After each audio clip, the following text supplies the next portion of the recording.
Getting started with the tablet, you should have this image downloaded in your Photoshop and opened. At this point, I would zoom in on your image, and as you're looking at this photo on the top, this is what you're going for with this tutorial. So this is what you're going to try to complete and practice on the bottom half of this image. So bottom half is what you're going to edit. On the top half here, you're going to notice at the top of the image a couple of different settings. And that's what you're going to want your Photoshop to look like. So we're going to start out and grab the mixer brush tool, which is shown on the left here. And that is under the regular paintbrush.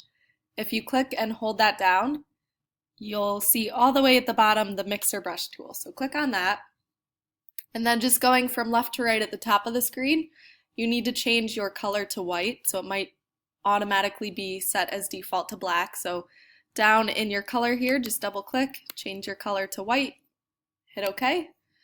And then the next thing to adjust are these two settings here. So this one on the left is to load the brush after each stroke. So that's going to load your brush with paint, so it's going to keep that color that you previously used and load it onto your brush. And then the next one here, keep that one unchecked, but this is clean the brush after each stroke. So keep that unchecked for now. You can experiment with it depending on what you decide to do in the future. The next setting, you want this drop-down arrow to be set to very wet, heavy mix for your paint.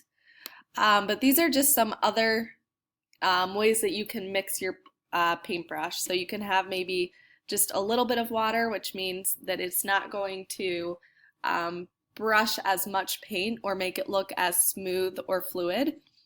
So for now, again, set it to very wet, heavy mix, but in the future you can go back and try some of those settings out. Everything else should be set up okay over here. Just make sure it's set to 100, 50, 100, and then 100.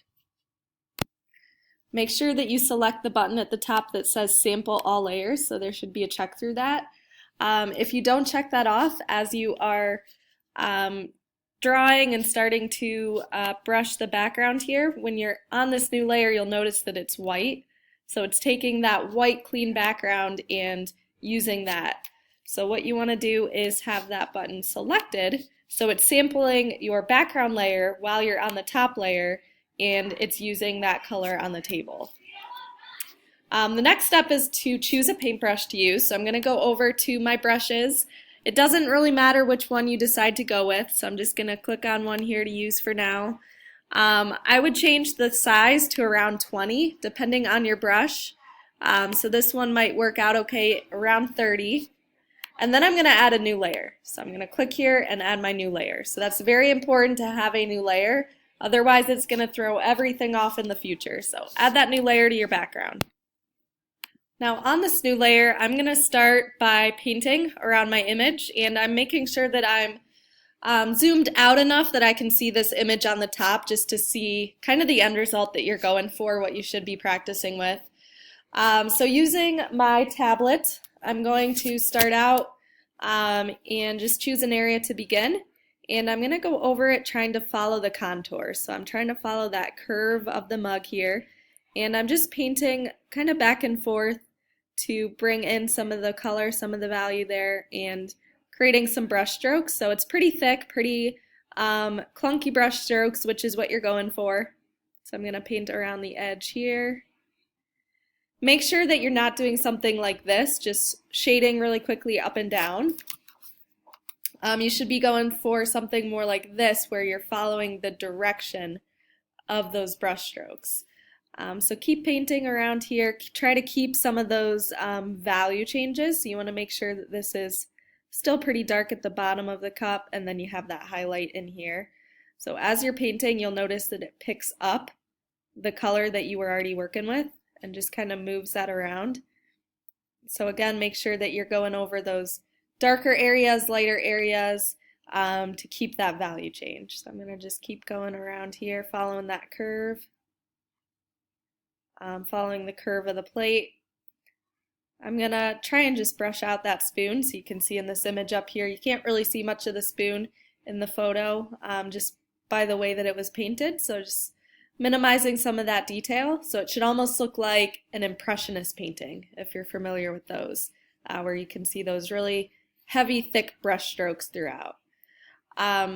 Also in this image, you'll see some of that smoke coming up, so that was just kind of an extra creation here, but can bring some of those lines up by waving that around. And I might want to bring in some of those colors down here. So again, just painting around the image, bringing in some of those dark shadows at the bottom. Now, as I'm painting this dark shadow, I'm going to try not to bring it over where it's overlapping and blurring out my image, so I'm going to undo that really quick. But again, as I'm painting, I'm following that general area that the shadow's in and then the white of the plate as I'm painting around here. Now, when you get to an area such as this, where you want to blend that background without smudging the smoke, you're going to want to create a new layer. So this could be something such as eyelashes in an image, or where you have that background that you need to adjust. So instead of trying to go around the smoke there and it blending in, I'm going to undo that. And what you want to try to do is hide this layer first, add a new layer, move it below that layer, and then you're going to just paint that background first. So I'm going to go around the edge of the cup here, move this around, blend that out. And I know it's tricky for those of you who are more on the perfectionist side, where you want everything to be super exact and detailed.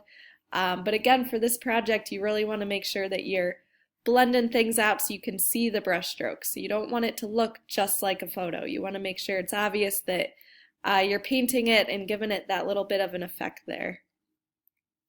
So then once you have that background painted, then you can bring your top layer back, and you'll see how you still have that steam coming up out of the coffee there. So then I'm going to just keep going around here. Now as you look at the smoke here, you might notice that it's kind of a little bit more kind of obvious that it wasn't blended with the background and you have those two layers compared to this top image, so you can see how that's blended out a little bit better. So something you can try to do is just going back to your top image here, maybe getting a smaller brush. You can try and touch up and blend in some of those areas. So I can go back over this now, maybe try to blend that smoke up and into the background a little bit. So that's something you can try just to make it really look like it fits in that space more. And again, you can use this smaller brush to touch up some of those smaller areas as well, some of the detail, but you don't want your image to be too detailed as you're working. So I'm going to get that brush bigger again and continue going through, completing the image. As soon as you are done, make sure that you are saving this as a JPEG and then turning it back in on Classroom.